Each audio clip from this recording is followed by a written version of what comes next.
और हिमाचल प्रदेश में बर्फबारी बारिश से पूरे प्रदेश के जनजीवन पर भारी असर पड़ा है। प्रदेश में 484 सड़कें अवरुद्ध हो गई हैं, जिनमें 4 NH सड़कें भी शामिल हैं, जबकि 2001 ट्रांसफार्मर ठप हो गए। जलापूर्ति की 432 परियोजनाएं प्रभावित हो गई और लाहौल घाटी पिछले 48 घंटों से अंधेरों में है। कुल्लू के अधिकतर ग्रामीण क्षेत्रों में भी स्थिति काफी गंभीर है। सरकारी अमला सेवाओं को बहाल करने में जुटा हुआ है। हालांकि ताजा बर्फबारी के बाद पर्यटकों की संख्या में बढ़ोतरी देखी जा रही है। शिमला के होटलों में ऑक्यूपेंसी में 20 से 30% की बढ़ोतरी हुई है। चमोली के माड़ा में रेस्क्यू ऑपरेशन जारी है। 4 लापता श्रमिकों की तलाश हो रही है। मिलिट्री और एयरफोर्स के हेलीकॉप्टर ऑपरेशन में लगे हैं।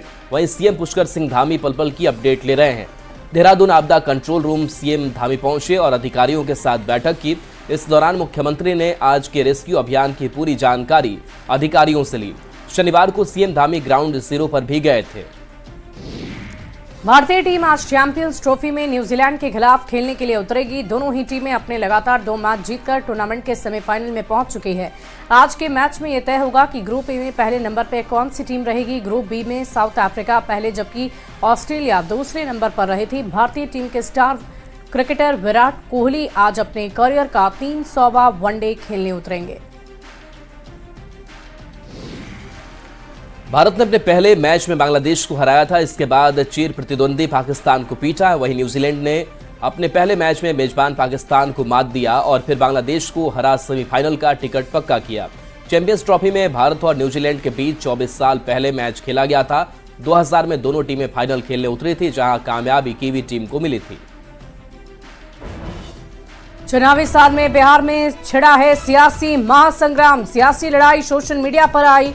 सोशल मीडिया पर पोस्टर वॉर जारी। आरजेडी के पोस्ट पर जेडीयू का पलटवार। आरजेडी ने लिखा, बिहार का तेजस्वी उदय। नीरज कुमार का पोस्ट से आरजेडी को जवाब। भ्रष्टाचार में तेजस्वी मस्त। जेडीयू ने यह कहा, बिहार में चुनावी साल है और अभी से ही एक दूसरे के खिलाफ वार पलटवार का जोर लगातार जारी है।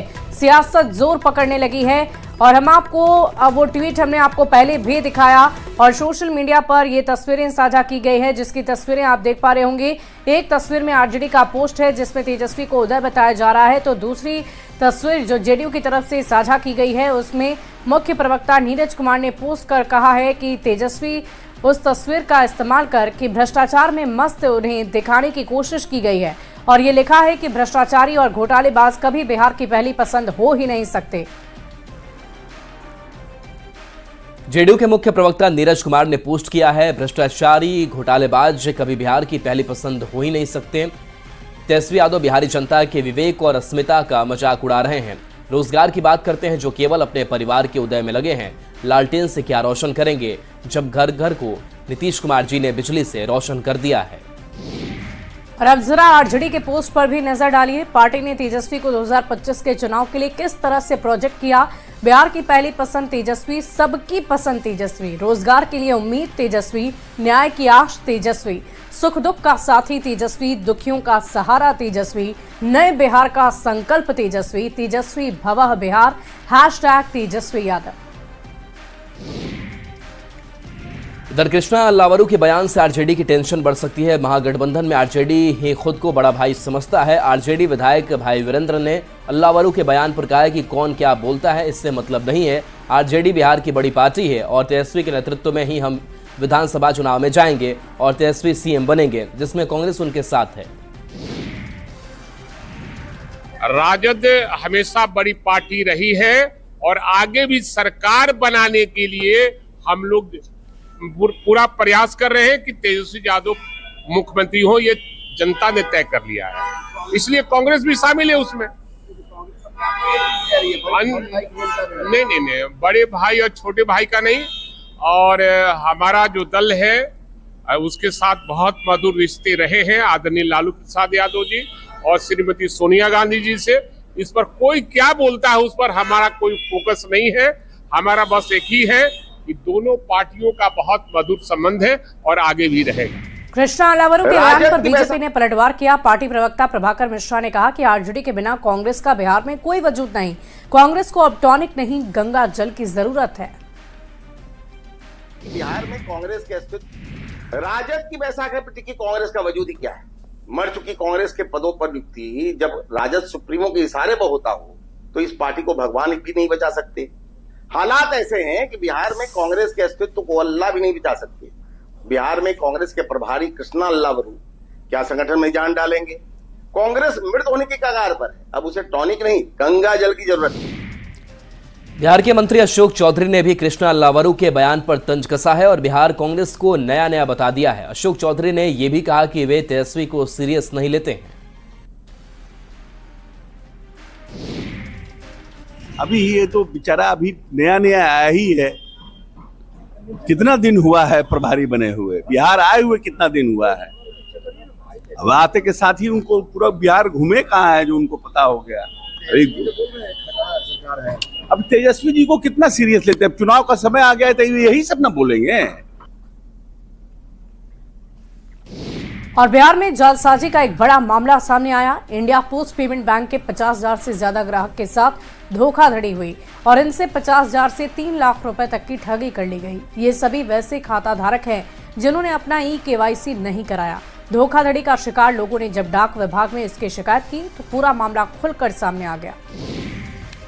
जमुई में उत्पाद विभाग की टीम ने शराब माफिया की होली की तैयारी पर पानी फेर दिया है। पेट्रोल डीजल ढोने वाली नोजल टैंक से बियर और विस्की बरामद की गई है। इस दौरान 2 शराब तस्कर को भी गिरफ्तार किया गया। टैंक से बरामद किए गए विदेशी शराब की कीमत लगभग 14 लाख बताई गई है। बंगाल की यह शराब झारखंड के गिरिडीह के रास्ते जमुई लाई जा रही थी। बटिया चेक पोस्ट के पास मद्य निषेध विभाग की टीम ने जब स्कैनर से टैंकर की जांच की तब पता चला कि उसमें विदेशी शराब है। तेल वाला टैंकर जो है वो संदेहास्पद दिखा। उन्होंने इसको जांच किया जिसमें गंध नहीं आ रही थी और इसके बाद में फिर इसको डुमरी चेक पोस्ट पर स्कैनर से भी जांच की गई तो इसमें अवैध शराब पाया गया। 2 व्यक्ति गिरफ्तार किए गए हैं। ये शराब वेस्ट बंगाल से का है और ये गिरिडीह के रास्ते से उन्होंने पूछताछ में बताया कि चतुर में कोई गाड़ी दिया था। और होली का त्योहार नजदीक है और ऐसे में शराब के धंधेबाज ने होली की मस्ती में नशे का जहर खोलने की पूरी तैयारी कर रखी है। शराबबंदी के बावजूद बिहार में बड़े पैमाने पर देसी शराब का धंधा हो रहा। विदेशी शराब की तस्करी की जा रही, लेकिन पुलिस भी इन शराब माफियाओं पर नकेल कसने के लिए दिन रात कार्रवाई कर रही है। बावजूद इसके शराब के धंधेबाज नहीं रुकने को तैयार। मोतिहारी में एक बार फिर पुलिस ने नेपाल से सटे इलाकों में कार्रवाई की। गांव में एक साथ छापेमारी में पुलिस ने 4,435 लीटर देसी और विदेशी शराब को जब्त कर लिया। इस दौरान पुलिस ने देसी शराब की 7 भट्टियों को ध्वस्त कर दिया। कारोबारियों को गिरफ्तार किया। धंधेबाज कहीं जमीन के नीचे शराब को दबाकर रखते हैं तो कभी ईंट के खेत में शराब को छिपा कर रखा गया था। आरा में भी पुलिस शराब के धंधेबाजों पर लगातार डंडा चला रही है। होली को देखते हुए डीएम ने शराब की तस्करी पर कार्रवाई के निर्देश दिए हैं। इसके बाद पुलिस लगातार छापेमारी और तलाशी अभियान चला रही है और इसी कार्रवाई के दौरान पुलिस ने एक बोलेरो गाड़ी से करीब 5 लाख की विदेशी शराब जब्त की है। शराब की खेप उत्तर प्रदेश से लाई जा रही थी जिससे पटना में सप्लाई करनी थी। बक्सर पटना 4 लेन पर कायम नगर ओवरब्रिज के पास पुलिस गाड़ी की तलाशी कर रही थी। पुलिस ने इस मामले में 3 लोगों को गिरफ्तार किया है। और इसी बीच गिरिडीह से बड़ी खबर आ रही है। जमीन विवाद को लेकर 2 पक्षों में मारपीट। एक पक्ष ने दूसरे पक्ष के घर में आग लगाई। जान बचाकर घर से लोग फरार हो गए। एक शख्स घायल हुआ, अस्पताल में इलाज के लिए जारी, उसे रखा गया है। पीड़ित परिवार ने न्याय की गुहार लगा दी है। बिरनी थाना क्षेत्र की ये पूरी घटना है। बोकारो में जेएमएम का सदस्यता अभियान चलाया गया। 1 लाख लोग पार्टी के सदस्य बन चुके हैं जिसमें दूसरे दल से आए लोग और काम करने वाले मजदूर शामिल हैं। नेताओं का कहना है कि आने वाले 2029 तक राज्य में विपक्ष का नाम लेने वाला कोई नहीं होगा।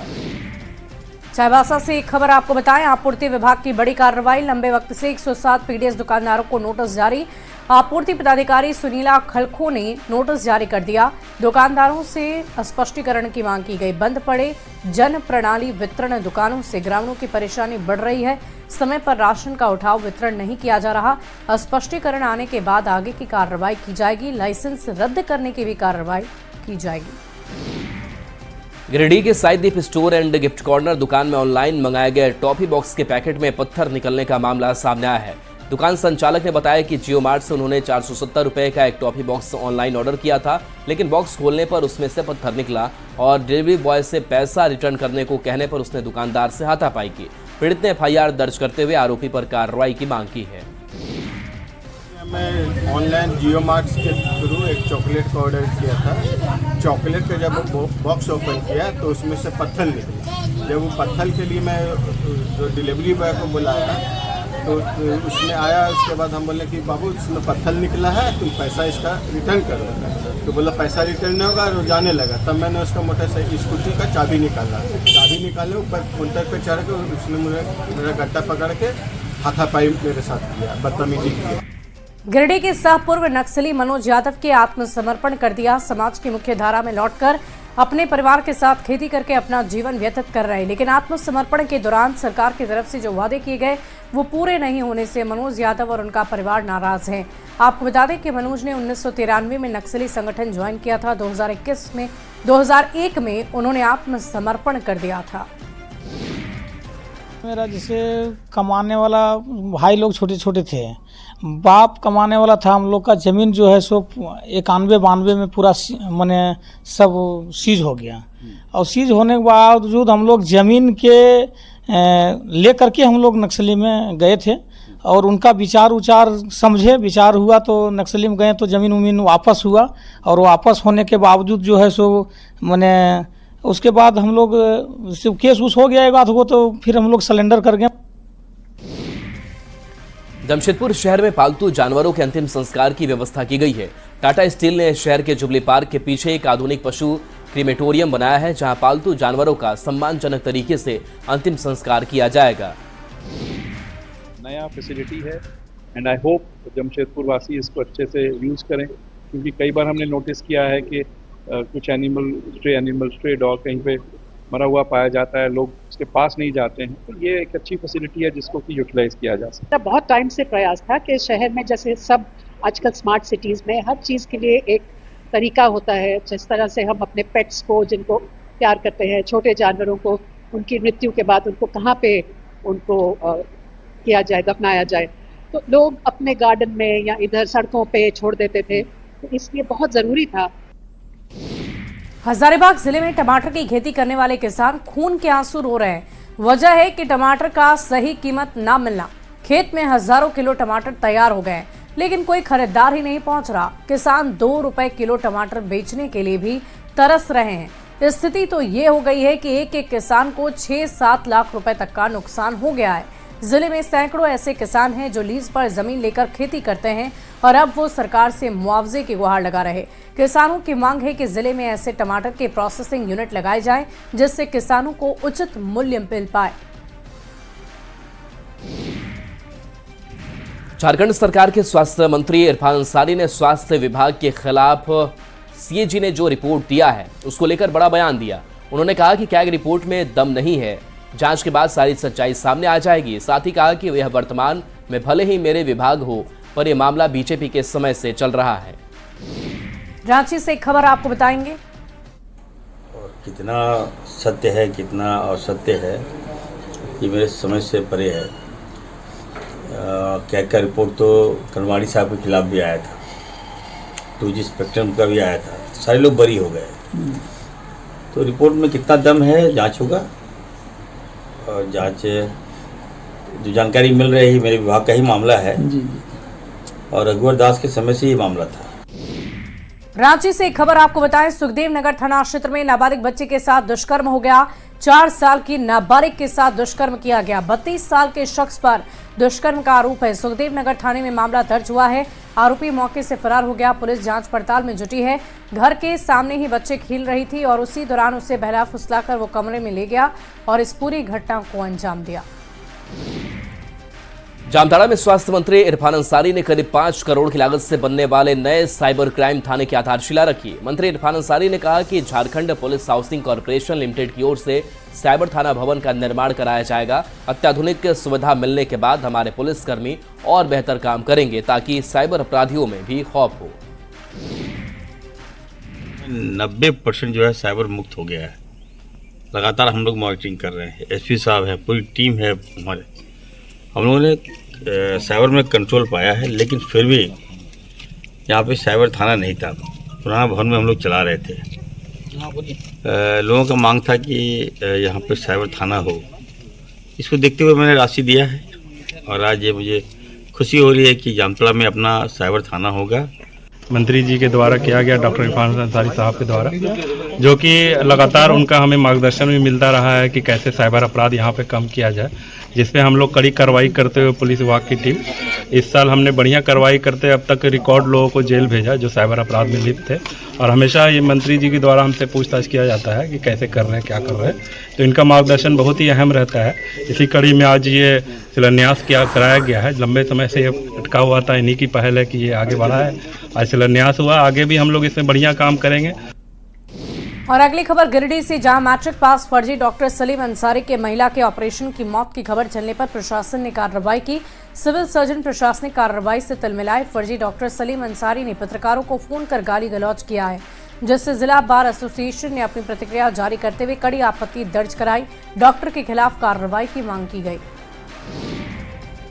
उनको बहुत आग्रहपूर्वक हम कहना चाहते हैं कि अगर वो डॉक्टर हैं सही में, तो कोई डॉक्टर तो इस तरह का भाषा का प्रयोग कर ही नहीं सकता जिस भाषा में और जिस अंदाज में वो बात कर रहे हैं। ऐसा तो कोई मवाली बात करता है। रही बात कि अगर वो पूरी तरह से बेदाग हैं, उनका कोई गलती नहीं है, तो उनको मीडिया के लोगों से बात करना चाहिए, अपना पक्ष रखना चाहिए। ऐसा नहीं करके असंसदीय भाषा में गाली गलौज करना, थ्रेट करना, ये तो अपने यहाँ की जो न्याय संहिता उसमें अपराध की श्रेणी में आता है। बगास से खबर है, चाहे यहाँ एक मोबाइल दुकान में भीषण आग लग गई। घटना में पूरी दुकान जलकर खाक हो गई। काफी देर तक अफरा तफरी मची रही, फिर दमकल की मदद से आग पर काबू पाया गया। घटना रामनगर के सरूख सिंह चौक की है। आशंका जताई जा रही है कि शॉर्ट सर्किट से दुकान में आग लगी होगी। आग लगी है, बड़ी भयानक आग। जी आग लगी है, एक दुकान, मोबाइल की दुकान में आग लगी है और शॉर्ट सर्किट से बताया जा रहा है। ग्रामीणों की मदद से और फायर ब्रिगेड से कंट्रोल कर लिया गया है। लगभग 10 लाख से अधिक की रुपए की क्षति हुई है। क्या वजह बताया जा रहा है, कैसे लगी? शॉर्ट सर्किट से बताया जा रहा है। शॉर्ट सर्किट से। और धनबाद से खबर, गोविंदपुर थाना क्षेत्र के नर्सिंग होम में हंगामा। गर्भवती महिला का 2 जनवरी को निजी नर्सिंग होम में हुआ था ऑपरेशन। जुड़वा बच्चे को महिला ने जन्म दिया। स्थिति बिगड़ने पर रांची रिम्स रेफर कर दिया गया। महिला की मौत के बाद परिजन शव लेकर पहुंचे। निजी नर्सिंग होम अस्पताल पर गलत ऑपरेशन का आरोप लगाया। परिजनों ने गोविंदपुर धनबाद मार्ग को जाम कर दिया। गुस्साए परिजनों को समझाने में पुलिस जुटी हुई है। वो ऑपरेशन किया, जब ऑपरेशन करने के बाद उसका जब ब्लड नहीं रुक रहा था तब ये रेफर कर दिया। 4 घंटे के अंदर ये रेफर किया है। पीएमसीएच भेजा, पीएमसीएच में नहीं लिया तो फिर गया अशरफी में बोला कि बाबू यहाँ अगर जितना भी 10-12 लाख रुपए खर्चा कर लेगा, लेकिन इसका कोई गारंटी नहीं है। तब जाकर इसको फिर रिम्स भेजा गया और रिम्स में वहाँ जब 10-15 दिन रहा मोटा मोटी, उसके बाद वो कल के डेट में एक्सपायर कर गई। इससे पहले भी गौरतप्पा का एक मुखिया का बेटी भी इंतकाल किया था या डेथ किया था। ये केस आज नया नहीं है, इससे पहले भी 3-4 घटना यहाँ इस हॉस्पिटल में हो चुका है। इलाज सही नहीं करता है, खाली इसको पैसा चाहिए, सिर्फ पैसा चाहिए। गरीब को लूटने का धंधा बनाया ही। तेलंगाना सुरंग हादसे से जुड़ी खबर है, जहां टनल में फंसे मजदूरों का रेस्क्यू ऑपरेशन जारी है। हादसे के 9वें दिन भी रेस्क्यू ऑपरेशन चल रहा है। 4 मजदूरों का पता चला है, जिनके लोकेशन के बारे में जानकारी मिली है। ऑक्सीजन की कमी और मलबा बड़ी चुनौती है। 22 फरवरी से टनल में 8 मजदूर फंसे हुए हैं। टनल में गुमला के भी 4 मजदूर फंसे हुए हैं। गुमला से खबर बताएं, तेलंगाना से वापस घर लौटे 40 मजदूर भूखे प्यासे पहुंचे अपने गांव। कहा ना मजदूरी मिली ना कोई मदद, छिपकर भागे, नहीं तो आने भी नहीं देते। निर्माणाधीन श्री सैलम सुरंग का एक हिस्सा पिछले शनिवार को ढह जाने के बाद 8 मजदूर अंदर फंस गए, जिनमें गुमला के भी 4 मजदूर शामिल हैं। अब जब आवाज देलक नु लेकिन हमरे मन डरे नहीं गेली, पीछे घुस गेली और पानी इतना भारी पझरलक और इतना गिरत है कि उन्हें आवाज भी देलक, लेकिन हमरे पीछे ही ने घुरली और हिने भागते है कि पूरा और फिर आवाज देलक, लेकिन डर से हमरे भागते 14 किलोमीटर। तो सब दिन उन्हें दौड़ते आ हैं, दौड़त आवत हैं घरे भी सब भाई क्या आवत हैं अरे मैं भी पीछे रहा वह जो रहा मोह भी भागो था। क्या बात हल के अब वहाँ से भाई के सब दौड़ के अब 14 किलोमीटर दौड़ के भागा थी सब भाई से तो फिर चढ़ गई पंप में चढ़ के फिर अब ब्लेड में और चढ़ गई।